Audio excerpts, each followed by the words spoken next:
며칠 전이었죠. 러시아와 우크라이나가 서로 1,000명의 그 전쟁 포로를 교환한다는 기쁜 소식이 있었습니다. 다들 이제 전쟁이 끝나려나 하고 안심했었는데 다시 러시아가 우크라이나를 공습함으로 말미암아 그 기대는 깨어지고 말았죠. 이제까지 있었던 그 공습보다도 가장 큰 대규모 공습이라고 하니 참으로 그 땅에 살고 있는 사람들의 마음은 어떠할까, 그 불안은 얼마나 클까라는 생각을 해보지 않을 수 없습니다. 그러나 전쟁뿐만 아니라 우리들의 삶의 곳곳에도 우리들을 두렵게 하는 사건과 사고들이 종종 일어나고 있습니다. 저도 지난달에는 저희 아들이 자가면역 질환이라는 질병을 가지고 있는데 갑자기 발이 부어오른다는 거예요. 그래서 염려가 되는 겁니다. 이거 큰일 났다. 얼마 전에도 몇 년 전에도 오랫동안 병을 앓았던 기억이 있었던지라 다시 그 병이 오면 어떡할까 하는 그런 두려움이 있었습니다. 요즘 저희가 정말 나라를 위해서 또 간절히 기도하시는 분들이 많은데 어제도 뉴스를 보고 또 정세를 보면 참으로 어수선하고 불안하기 짝이 없는 그런 시대에 우리가 살고 있지 않나라는 생각을 해보게 됩니다. 그런데 오늘 저희가 함께 읽은 본문의 말씀 속의 제자들, 그 제자들 역시 큰 두려움 가운데 빠져 있었습니다. 오늘 본문은 그날로 시작되죠. 그날이란 예수님께서 부활하신 날을 말합니다. 예수님께서 부활하신 후 그 앞절을 보면 처음 만난 사람이 막달라 마리아였습니다. 아마도 그녀는 예수님의 시신을 그냥 두고 다른 사람들은 다 돌아갔지만 도저히 발걸음이 떼어지지 않아서 차마 그 예수님의 시신을 그냥 두고 갈 수 없어서 남아 있었던 것 같습니다. 아마도 MBTI 유형 중에서 이 유형의 사람이 아니었을까라는 생각을 해보게도 되는데요. 그렇지만 부활하신 예수님을 처음 목격한 자는 막달라 마리아였죠. 예수님께서 그에게 오셔서 나타나니까 막달라 마리아는 너무 놀라서 두려워서 떨고 있는데 예수님은 마리아에게 자신이 부활했다는 것, 그리고 얼른 가서 제자들에게 이 부활한 사실을 알려주라고 이렇게 말을 전해 주십니다. 이에 막달라 마리아는 정말 혼비백산한 마음이지만 너무 기쁘고 너무 감사해서 그 소식을 전하고자 제자들에게 달려가죠. 그런데 이 제자들은 막달라 마리아가 예수님이 부활하셨다는 소식을 전했음에도 불구하고 이를 믿지 않습니다. 아마도 정신 나간 여자가 예수님 때문에 고침받더니 예수님 돌아가시고 나니까 또다시 정신이 이상해졌나 보다 라고 생각을 했을 수도 있을지 모르겠습니다. 그런데 실은 이 제자들 안에 있는 두려움이 예수님이 부활하셨다는 객관적인 사실을 받아들이지 못하고 있는 것이죠. 19절을 보십시오. 19절 보시면 그날 곧 그 주간의 첫날 저녁에 제자들은 유대 사람들을 두려워해 문들을 걸어 잠그고 모여 있었습니다 라고 말씀하고 있습니다. 이들이 모인 곳은 아마도 마가의 다락방이었던 것 같은데 마가의 다락방은 예루살렘 성 안에 있었고 이틀 전에 예수님께서 십자가 지시고 돌아가신 예루살렘 성문 밖에서 그리 멀지 않은 곳이었습니다. 이들은 문이랑 문은 다 걸어 잠그고 한데 모여서 두려워서 이렇게 떨고 있었는데 그 이유는 무엇이었습니까? 오늘 말씀을 보면 유대 사람들을 두려워해 이렇게 적혀 있습니다. 우리는 여기서 두려움의 정체에 대해서 살펴볼 필요가 있는데요. 일단 첫 번째로 두려움은 자신이 처한 상황에서 옵니다. 지금 제자들이 처한 상황은 예수님이 유대인들에게 잡혀 돌아가신 지 이틀밖에 지나지 않은 상황이었고, 그러니 이들은 언젠가는 자신들도 유대인에게 색출되어서 예수님처럼 잡혀 죽을 수도 있다는 생각을 할 수밖에 없었던 것 같습니다. 그러니 이러한 두려움은 사실을 왜곡되게 만들죠. 자신의 두려움의 감정에 함몰되어서 있는 사실을 그대로 받아들이지 못하고 있는 것입니다. 분명히 막달라 마리아로부터 예수님이 부활하셨다는 소식을 전해 들었음에도 불구하고 이들의 귀에는 들리지 않는 겁니다. 상황보다 감정이 없어서 상황에 대한 올바른 분별력을 가지지 못하는 것이죠. 어떤 사람이 기차에서 우연찮게 고장난 냉동칸에 갇히게 되었다고 합니다. 그런데 그 칸이 냉동칸이라는 사실을 알고는 자신은 반드시 얼어 죽고 말 거야 라고 생각을 하다가 그 다음날 문을 열어보니까 실질적으로 죽어 있었다라는 그런 예화도 있습니다. 그러므로 여러분, 두려움은 외적인 문제라기보다는 내면의 문제라 할 수 있습니다. 선악과를 먹고 난 아담이 하나님께서 찾으시자 아담이 대번에 하나님을 보고서 한 말은 무엇이냐면 내가 벌거벗었으므로 두려워 숨었나이다 이렇게 말합니다.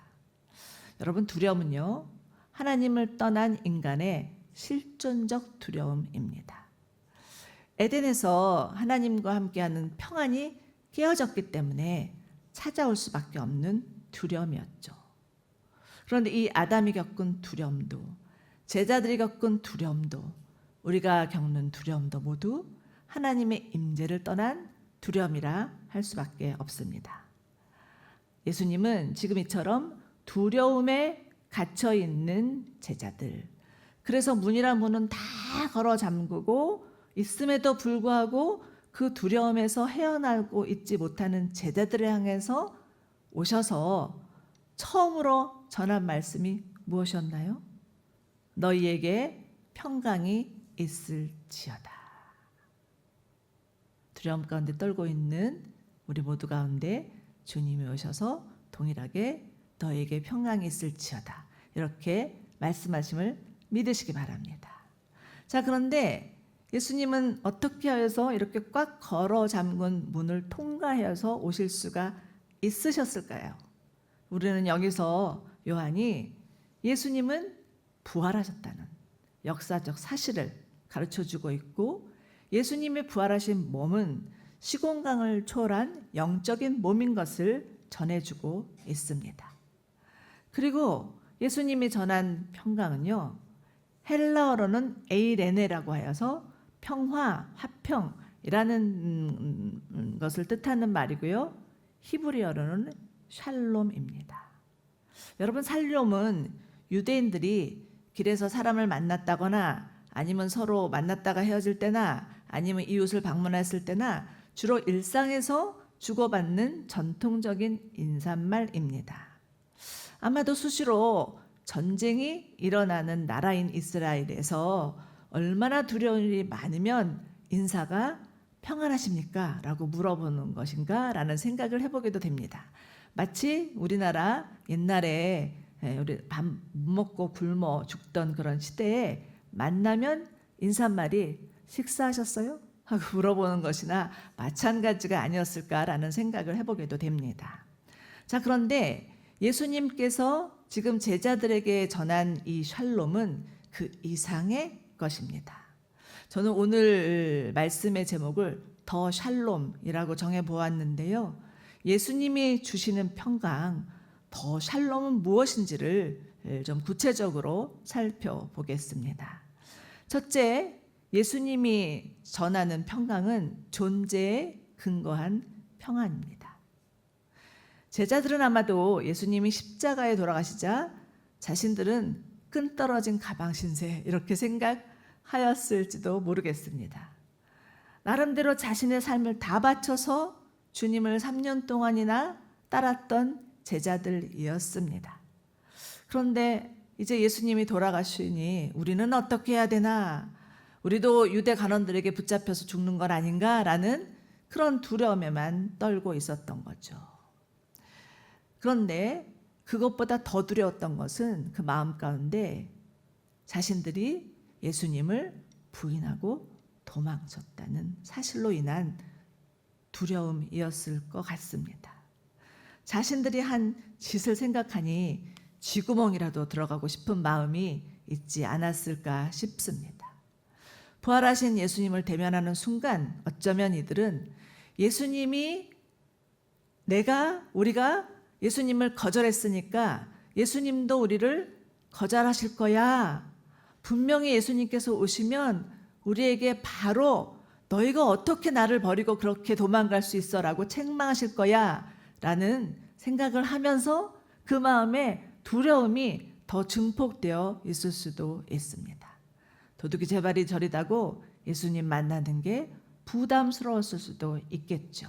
그러나 예수님은 이들에게 너에게 평강이 있을지어다. 샬롬을 전하시는 거예요. 그리고 자신의 이들이 그럼에도 불구하고 믿지 않을까 봐 자신의 몸을 펼쳐 보이시면서 손을 이렇게 보이시면서 내 손을 봐. 또 옆구리 이렇게 펼쳐 보이시면서 내 옆구리도 봐. 이렇게 보여주시는 거죠.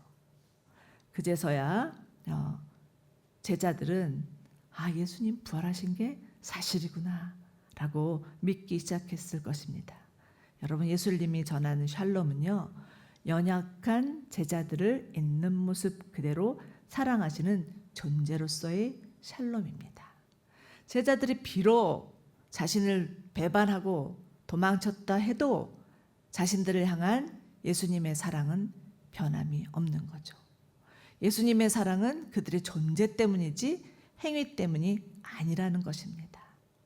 그런데 우리는 우리의 가치가 우리의 행동에 달려있다는 생각을 하고 사는 경향들이 있습니다. 세상에서 그런 메시지를 자주 던져주고 있기 때문이죠. 학교에서는 1등이 아니면 다 꼴찌다. 이렇게 메시지를 주고 있는 것 같습니다. 저도 학교 다닐 때 1등은 단 한 번도 해본 적은 없었는데 그래도 공부 좀 잘하는 편에 속했거든요. 근데도 제 마음에는 1등 아니니까 마음에 공부 못하는 열등감 이런 게 있었던 것 같습니다. 또 사회에서는 연봉으로 사람의 능력을 평가하고 심지어는 교회에서도 재능 있고 은사 많은 사람이 하나님께 쓰임받는 사람인 것처럼 그렇게 여겨지는 것 같은, 어디를 가나 내가 하는 행동이나 업적이나 성과에 따라 판단을 받는 것 같은 이런 것들이 우리의 마음에 자리 잡고 있습니다. 그러나 이것이 얼마나 잘못된 생각인지는 예수님을 만나고 나야 비로소 깨닫게 됩니다. 제자들은 자신이 잘못한 행동으로 인해서 비난받아 마땅하다고 생각하였겠지만 예수님의 반응은 정반대였습니다. 그러니 어땠을까요? 예수님이 우리를 여전히 사랑하시는구나. 안심이 팍 되면서 그들을 묶고 있던 두려움이 풀어지는 그런 경험들을 하지 않을까 싶습니다. 학교 다닐 때 집에 늦게 들어가서 오늘은 엄마한테 야단 맞았다. 야단 분명히 맞을 거야 라고 생각했는데 집에 들어갔는데 엄마가 야단 안 치고 너무 늦었으니까 빨리 들어가서 자. 이렇게 말했을 때 우리 엄마가 나를 여전히 미워하지 않는구나. 이런 생각 해보신 적 여러분들 있으시죠? 그래서 저는 늦게 들어갈 때는요. 더 많이 걱정하고 들어갔던 것 같아요. 더 많이 걱정한 날은 우리 엄마가 야단 안 치던 그런 경험들이 좀 있어가지고 여러분, 예수님은 우리를 있는 모습 그대로 사랑하시고 존재 자체로 사랑하시는 분이심을 믿으시기 바랍니다. 예수님이 전해주는 평강은 행위에 의한 게 아니라 존재에 근거한 평강입니다. 시편 29편 11절에는 이런 말씀이 있어요. 우리 함께 읽겠습니다. 여호와께서 자기 백성에게 평강의 복을 주시리로다. 아멘. 네, 우리를 존재 자체로 사랑하시는 주님, 그 주님으로 인해서 평강을 누리는, 진정한 샬롬을 누리시는 저와 여러분이 되시기를 축원합니다. 자, 두 번째는요. 예수님이 전하는 평강은 마음에 임한 평강입니다. 우리의 삶의 모든 문제는 마음에서 비롯된다고 할 수 있습니다. 내 마음의 상태에 따라서 세상이 달라 보이고 상황이 달라 보이고 심지어는 사람도 달라 보이는 거죠. 눈에 콩깍지가 씌었다는 말이 있듯이 돌아보면 눈에 콩깍지가 씌었으니까 내가 저 사람하고도 결혼했지. 그렇지 않았으면 결혼이란 걸 하지 않았을 것이라는 생각을 하게 됩니다. 콩깍지가 벗겨주는 순간 내가 미쳤지. 이렇게 생각하는 게 결혼이 아니겠습니까? 예수님의 관심은요, 언제나 우리의 마음에 있습니다. 그러기에 예수님은 우리의 마음 상태를 너무나 잘 알고 계십니다. 우리의 마음이 시끄러운지, 우리의 마음이 복잡한지, 우리의 마음이 들끓고 있는지, 우리 마음 가운데 있는 역동을 다 알고 계시죠. 그런데 가만히 우리의 마음을 들여다보면 우리의 마음은 긍정적이기보다는 부정적인 게 더 많습니다. 마음 가운데 염려가 있고 불안이 있고 두려움이 있고 걱정이 있고 미움이 있고 분노가 있고 이런 여러 가지 마음, 복합한 마음들이 있죠. 그렇기 때문에 예수 믿는다는 것은요, 마음의 변화를 말합니다. 온갖 악의적인 것들이 가득했던 마음이 새롭게 되는 것이라 할 수 있죠. 예수님은 제자들의 마음의 상태가 어떠한지를 너무나 잘 알고 계시면서 다시 한번 너희에게 평강이 있을지어다 이렇게 말씀해 주십니다. 그리고 나서 21절과 23절을 보시면 아버지께서 내가 나를 보내신 것처럼 나도 너희를 보낸다. 성령을 받으라. 만일 너희가 누구의 죄든지 용서하면 그 죄는 사함을 받을 것이요 용서하지 않으면 그 죄는 그대로 있을 것이다. 이렇게 다시금 제자들에게 제자들의 사명을 일깨워 주고 계십니다. 아마도 제자들은 자신들이 한 짓이 생각나서 이제는 더 이상 예수님의 제자로 살아갈 수 없다는 생각을 하였을 것입니다. 이제는 자격이 끝났다. 이렇게 생각했을 수도 있겠죠. 그렇지만 이제 와서 무엇 하나 이런 복합적인 마음들이 양가 감정들이 그 마음 가운데 있었을 것입니다. 예수님은 제자들 마음 안에 있는 이 부적절감 이것을 지금 다루고 계십니다. 그리고 다시 제자들을 향해서 내가 너희를 보낸다 라고 하시면서 사명을 일깨워 주시는 것이죠. 이때 제자들의 심정이 어떠했을 것입니까? 주님, 제가 이래도 주님이 사용해 주시겠습니까? 라는 마음이 있지 않겠습니까? 저도 가끔은 제 삶 가운데 어려움이 있고 제가 정말 하나님이 기뻐하시지 않는 그런 행동이나 말이나 생각들을 했을 때는 하나님 앞에 나아가 하나님 이래도 저를 사용해 주십니까? 제가 이런데도요? 라고 이렇게 물을 때가 있는 것 같습니다. 그런데도 주님은 제자들에게 오셔서 너에게 평안이 있을지어다 내가 너희를 보낸다 이렇게 말씀하신 것처럼 저에게도 사랑하는 딸아 평안할지어다 내가 너를 보낸다 말씀하신 적이 수시로 있었습니다. 자, 예수님이 주시는 평안은 세상이 알 수도 없고 세상이 줄 수도 없는 평안임을 믿으시기 바랍니다. 우리 요한복음 14장 27절 함께 읽어보실까요? 시작. 내가 너희에게 평안을 주고 간다. 곧 내 평안을 너희에게 준다. 내가 주는 평안은 세상이 주는 것과 같지 않다. 너희는 마음에 근심하지 말고 두려워하지 마라. 그렇습니다. 예수님의 평안은 우리의 마음의 평안은 예수님으로부터 옵니다. 예수님만이 세상에 알 수도 없고 줄 수도 없는 평안을 주시는 분이시죠. 그리고 이 예수님의 평안을 경험한 자만이 이 평강의 복음을 전할 수 있습니다. 여러분 요즘 날이 갈수록 점점 우울증이 많아지고 불면증도 많아지고 정서장애를 겪는 많은 사람들이 더 늘어나고 있는 게 현실이죠. 여전히 자신의 마음 가운데 해결되지 않은 마음의 문제가 있어서 그렇지 않을까라는 생각을 해보게 되는데요. 누가복음 8장을 보면 12년 동안 혈류병 걸린 여인이 나옵니다. 이 여인은 정말 당시 이 혈류병은 하나님으로부터 저주받은 병이라고 생각해서 사람들이 가까이 가지도 않았는데 이 여인의 마음 가운데 자신이 이런 병에 걸린 것은 분명히 무슨 죄가 있었을 거야. 내 죄 때문일 거야. 그러니까 하나님으로부터도 저주받고 사람들로부터도 버림받을 거야 라는 마음 가운데 있는 죄책감, 수치심으로 가득하였을 것입니다. 그렇지만 그럼에도 불구하고 정말 마지막 정말 지푸라기로 붙잡는 심정으로 그래도 예수님이라면 내 병을 고쳐주시지 않을까라는 마음으로 절박한 심정으로 사람들을 뚫고 예수님께 나아가죠. 그때 기적이 일어나죠. 12년 동안 혈류병을 앓던 그 병이 일순간에 그쳐지고 나는데 예수님께서 여인에게 하신 말씀을 주목해 보셔야 됩니다. 예수님이 여인을 향하여서 네 병이 나았다 이렇게만 말씀하시는 게 아니라 네 병이 나았다 이제는 평안히 가라 이렇게 말씀하십니다. 예수님이 여인에게 정말 주시고자 싶은 것이 무엇이었을까요? 예수님의 평안이었습니다. 예수님이 우리에게 주시고자 하는 것도 무엇이겠습니까? 그것도 평안입니다. 행여나 여러분의 마음 가운데 불안이 있고 두려움이 있고 염려가 있다면 정말 이 혈류병 여인이 예수님을 붙잡는 절박한 심정으로 주님 앞에 나아가시기 바랍니다. 그러할 때 이 혈류병 여인에게 임했던 주님의 평강이 우리의 마음 가운데도 임할 줄로 믿으시기 바랍니다. 그래야 이 평안이 우리 마음에 임한 평안을 다른 사람에게도 전할 수 있습니다.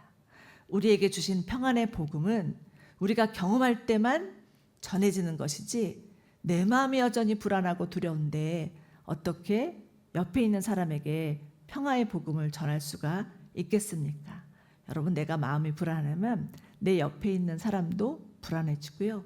내가 염려하고 있으면 내 옆에 있는 사람도 덩달아 염려하게 됩니다. 왜요? 마음에는 전염성이 있기 때문이죠. 그러나 주님의 평강이 우리 안에 임하면 그 평강으로 말미암아 예수 그리스도께서 오신 평화의 복음을 전할 수 있는 저와 여러분이 되실 줄로 믿으시기 바랍니다. 아멘. 세 번째는요. 공동체를 형성하는 평강입니다. 예수님이 십자가에 돌아가시고 나자 예수님의 제자 공동체는 아마도 와해되기 일보 직전이었을 것입니다. 이제는 더 이상 예수님의 제자로서 살아갈 수 없어라는 마음에 그냥 예전에 하던 일로 돌아가자라는 그런 움직임이 있었을 것입니다. 24절을 보십시오. 12 제자 중에 한 사람인 도마가 어디에 갔다 왔는지도 모르지만 부활하신 예수님이 오셨을 때 그 자리에 있지 않았습니다. 그리고는 나중에 제자들로부터 예수님 부활하셨다는 소식을 듣고 또 도마는 콧방귀도 끼지 않죠. 그리고는 친구들은 마치 어리석은 사람인 양 취급하고는 내가 직접 예수님의 못 박힌 몸을 보지 않고는 나는 믿을 수 없어라고 말하면서 예수님의 제자 공동체가 깨어지기 일보 직전이었습니다. 그런데 8일 후에 예수님의 도마에게 나타나셔서 다시 한번 너에게 평강이 있을지어다. 주님의 샬롬을 전하시고 나서 다시 도마에게 친히 자신의 손을 보여주시고 옆구리를 보여주시고 하면서 정말 네가 나를 보지 못했다고 믿지 못하느냐? 본거로 믿어라. 본 자는 보지 못하고 믿는 자는 복되더라라는 말씀을 하시죠. 도마는 그제서야 그 부활하신 예수님의 몸과 옆구리를 보고는 바로 그 자리에서 꼬꾸라져 엎드려서 주는 나의 하나님이시요 나의 주인입니다. 이렇게 고백합니다. 이처럼 예수님이 전해준 평강은 제자들로 하여금 다시 일어날 수 있게 하는 평강이었다라는 것을 보게 됩니다. 예수님이 돌아가시기 직전까지만 해도 이들은 누가 서로 높으냐, 누가 예수님 오른쪽 왼편을 차지할 것이냐 이걸로 싸우던 자들이었습니다. 그런데 지금은 서로의 연약함을 부둥켜 안고 정말 예수님의 제자 공동체로 하나 되기로 마음의 결단을 하는 것이죠. 여러분, 예수님의 제자 공동체는 세상적으로 강하고 능력 있는 사람이 모이는 공동체가 아닙니다. 오히려 약하고 부족하기 때문에 예수님을 의지하여서 예수님의 평강을 전하는 공동체이죠. 1세기 로마 시대의 기독교는 약하기 그지 없었습니다. 로마인들의 권세 앞에 눌릴 수밖에 없었고요. 갖은 핍박과 수모를 당할 수밖에 없었고요. 급기야는 로마에게 불을 질렀다는 그런 오해를 받고 그들의 눈을 피하여서 숨어들어야만 했었습니다.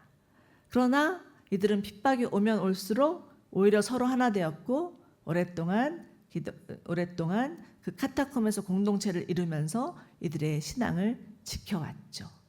그런데 콘스탄티노플 황제가 기독교를 국가로 공인하자 교황의 세력이 점점 커지면서 오히려 그들의 신앙이 약화된 것을 볼 수 있습니다. 여러분, 강하면 부러지지만 약하면 서로 의지하여서 한 몸을 이룰 수 있습니다. 그렇기 때문에 나는 너무 약해, 우리 가정은 너무 가진 게 없어, 우리 공동체는 너무 연약해 라고 생각하지 마십시오. 너희가 약할 그때가 강함이다 라고 말씀하시는 주님의 음성을 들으시기 바랍니다. 우리는 약한 게 문제가 아니라요, 너무 내 주장이 강하고 내 고집스럽게 행동하려고 하고 다른 사람 말을 듣지 않는 게 문제입니다. 그러나 연약하여서 하나님의 도우심을 구하면 하나님께서 들으시고 우리의 공동체를 이루어 가신다는 사실을 꼭 기억하시기 바랍니다. 결국 제자들은요, 한 몸을 이루면서 공동체를 형성하면서 주님이 가라고 명하신 곳까지 나아갔습니다. 전승에 의하면 도마는 후에 인도에 가서 복음을 전하다가 그곳에서 순교했다는 소식이 들리죠. 산상수훈 팔복에서는 이런 말씀이 있습니다. 복되도다 평화를 이루는 사람이여 하나님의 아들이라 일컬음을 받을 것이다. 바라기는 우리 모두 주님의 평강을 전하는 하나님의 사람들 되시기를 축원합니다. 자, 이렇게 해서 우리는 예수님이 전하시는 평강의 의미가 무엇인지를 살펴보았는데요. 예수님의 샬롬은 예수님 제자들을 있는 모습 그대로 사랑하시는 존재에 근거한 샬롬이었다. 두려움 가운데 있던 제자들의 마음에 주시는 샬롬이었고, 흩어질 수밖에 없는 제자들을 공동체로 묶어주는 샬롬이었다. 이것을 기억하시기 바랍니다. 사람들은 흔히 내가 원하던 직장이 주어지면 평강이 있을 것이라고 생각하고, 바라던 결혼이 이루어지면 평강하리라 기대하고, 일평생 먹고 살 수 있는 노후 자금이 있으면 평강할 것이라고 생각하지만, 진정한 평강은 하나님과의 인격적이고 친밀한 관계 안에서 주어질 때의 평강이고요, 하나님 백성으로서의 정체성을 알아서 진정한 삶의 의미를 찾았을 때의 평강이고요, 홀로가 아닌 함께로서의 평강임을 믿으시기 바랍니다. 바라기는 우리 모두 가운데 이 평강이 임하기를 원합니다. 마지막으로는 정말 진정으로 주님이 부어주시는 평강을 누렸던 한 사람을 소개하고 마치기를 원하는데요. 여러분들 내 평생에 가는 길 순탄하여 찬양 잘 아시죠? 이 찬양을 지은 작사가는 미국의 변호사였던 스파포드라는 분이었습니다. 이분은 가진 게 많고 재능이 많아서 남부러울 것 없이 살았던 분이었습니다. 그런데 어느 해에 자신의 사랑하는 아들이 열병으로 죽고, 그 이듬해에는 시카고에서 대화재가 나서 자신이 투자한 모든 재산을 한꺼번에 다 날려버리고, 그 이듬해에는 아내와 내 딸이 유럽으로 가는 여객선을 탔는데 그 여객선이 바다에서 침몰하는 바람에 어린 내 딸이 다 죽는 그런 고통을 겪게 됩니다. 한순간에 사랑하는 4명의 딸을 잃어버린 이 스파포드가 정말 그 사고 현장으로 달려가면서 하나님을 향해서 절규하면서, 하나님, 제가 하나님을 위해서 살았는데 어떻게 이런 일이 있을 수 있겠습니까? 라고 절규하며 기도했을 때 하나님 딱 하나 생각났던 말씀이 열왕기하 4장의 말씀이었습니다. 이런 말씀이었어요. 너는 달려가서 그를 맞아 이르기를 평안하냐? 내 남편이 평안하냐? 아이가 평안하냐 했더니 여인이 대답하니 평안하다. 수넴 여인이 죽은 아들을 안고 있을 때 엘리사가 여인에게 물었던 말씀이죠. 죽은 아들을 끼고 앉아서 울고 있는 수넴 여인에게 엘리사가 평안하냐 물으니 이 여인이 평안하다라고 대답했던 그 말씀이었습니다.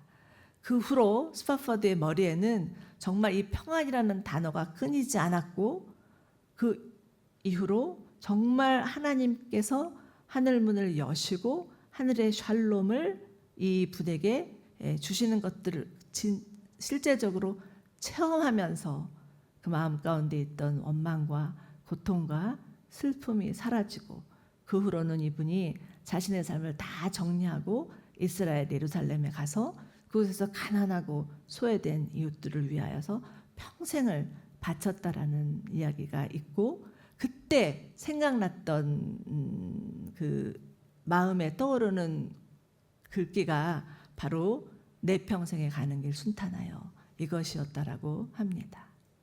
여러분 근데 이 스토리는요 여기서 끝나지 않습니다. 이건 제 이야기인데요. 저 또한 참으로 오래전 얘기지만 시카고에서 저희 남편이 불의의 교통사고로 돌아가시고 새 아들이 남겨졌을 때 저희를 정말 사랑하시던 목사님이 기도하시면서 저에게 편지를 보내주셨어요. 그리고 하나님께서 이 찬송을 우리 자매님에게 주십니다 라고 주셨던 찬송이 바로 내 평생에 가는 길 순탄하여 이 찬송이었습니다. 저도 저의 평안이 깨어질 수밖에 없는 기가 막힌 사건이 있었지만 예수님께서 제게 주시고자 하는 것은 하늘의 평강, 그 샬롬이었습니다. 사랑하는 여러분, 하나님 안에서 누리는 샬롬은 우리의 상황이나 감정을 뛰어넘는 평강입니다. 이번 마리아 행전 홍보 영상에 처음에 띄어졌던 그런 글귀를 혹시 기억하시는지 모르겠어요. 하영조 목사님의 설교에서 인용한 글귀인데요. 이런 것입니다. 아니라는 것은 결코 평화가 아닙니다. 기막힌 현실 속에서 하나님의 의의 통치를 바라보며 피난처이신 하나님께 피난해 있는 상태가 바로 평화입니다. 사랑하는 여러분, 아무리 세상이 어수선하고 내 삶 가운데 불안과 염려를 주는 사건과 사고들이 있다 할지라도 하나님이 우리 가운데 주시는 평안은 세상이 줄 수도 없고 알 수도 없는 진정한 샬롬인 것을 믿으시기 바랍니다. 그리고 그 샬롬 안에 거하는 저와 여러분이 되시기를 주님의 이름으로 축원합니다.